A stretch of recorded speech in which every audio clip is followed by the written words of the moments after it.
در سال 2022 در جهان 67 خبرنگار و کارمند رسانه‌های خبری کشته شده‌اند. امامعلی رحمان از کار شیرین امانزاده انتقاد کرده است.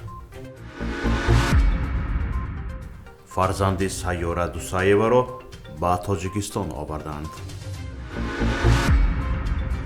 در ازبکستان از 4 حصه کارمندان بوجوی را اختصار می‌کنند.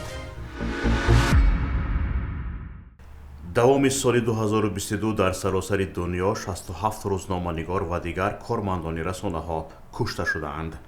این بالاترین تلفات از سال 2018 به این طرف است.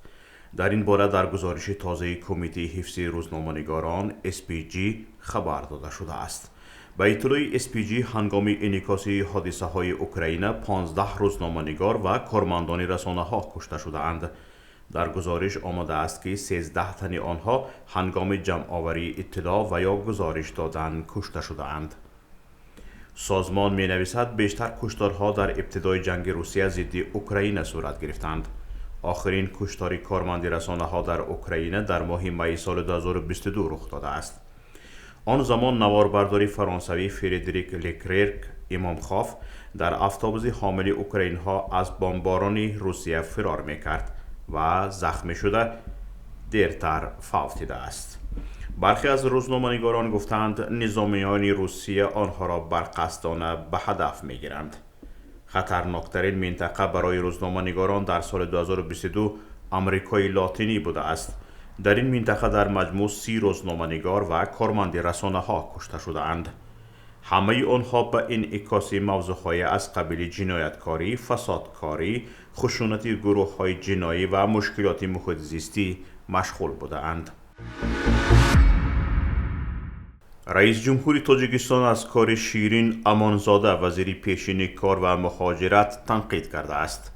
طبق اطلاع رادیوی آزادی، امامعلی رحمان روز 24 ژانویه در جلسه سالانه حکومت گفته است امانزاده در وزارت سیاست نادرست کادری را براه ماند و از کار رانده شد. جلسه سالانه حکومت روز 24 ژانویه برگزار شد. در اطلاعیه رسمی اساساً درباره کامیابی حکومت در سال گذشته گفتند. درباره کمبودها کمتر اشاره شده است. گفته می شود امامعلی رحمان از کار شیرین امانزاده در مقام وزیر مهنت، مهاجرت و شغل اهالی ناراضگی کرده گفته است ما به چنین کادرها باور کرده به وظیفه‌های مهم میمانیم، اما نمیتوانند مسئولیت خود را به طور کافی اجرا کنند. این انتقاد امامعلی رحمان در حالی است که کارشناسان و خبرنگاران از شیرین امانزاده چون یگانه وزیر دسترس به رسانه‌ها و مردم یاد می‌کردند. یگانه فرزند سیاره دوسایeva شهروند تاجیکستان که چند پیش برای حمایت خود و ناموس خویش دست به کشتار آشپزی طربخانه در مسکو زد، به تاجیکستان برگردانیده شده است. سفارت تاجیکستان در روسیه خبر داد که ابوبکر دوسایوی 8 ساله بنابر به سرپناه ماندن با مساعدت خدمات کنسولگری سفارت تاجیکستان روز 24 ژانویه به تاجیکستان آورده شد. منبع گفت که پسر بچه حالا در نزد خویش و تبارش قرار دارد. یادآور می‌شویم که سیاره دوسایeva زنی جوان تاجیک برای کشتار آشپز یک قهوه‌خانه در مسکو گمان بر می‌شود.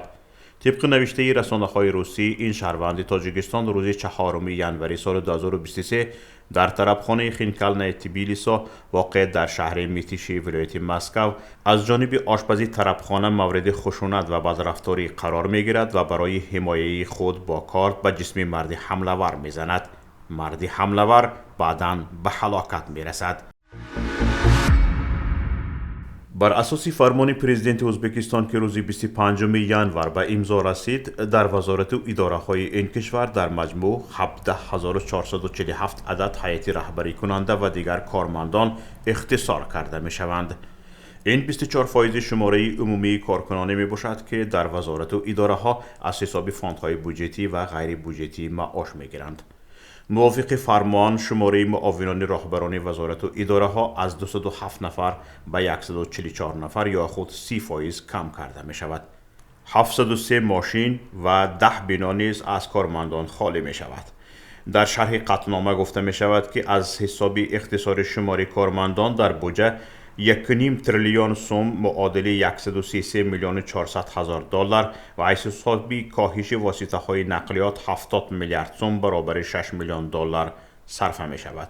شماره عمومی کارکنان وزارت و اداره ها 56573 نفر مقرر کرده شده است.